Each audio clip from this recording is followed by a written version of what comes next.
अस्सलाम वालेकुम जी। तो दोस्तों कैसे हैं आप? उम्मीद करता हूँ आप खैर रफ़ी से होंगे। आज आप विज़िट करवाते हैं सऊदी अरब के अंदर एक सिटी है अबकेक। अभी हम अबकेक आए हुए थे, तो अबकेक से वापसी पे हम लोग जा रहे हैं अभी दमाम सिटी में। माशाल्लाह कितनी प्यारी रोड्स बनी हुई हैं, चेक करें। यहाँ से आपको व्यू दिखाते हैं, थोड़ा सा सहरा का ये व्यू है।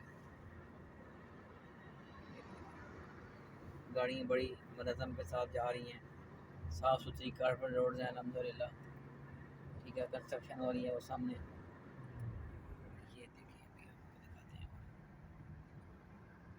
क्या बात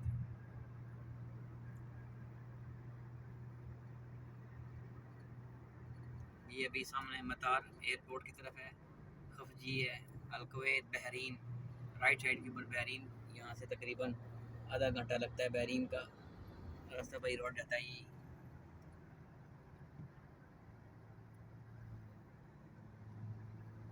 ज़बरदस्त हो गया।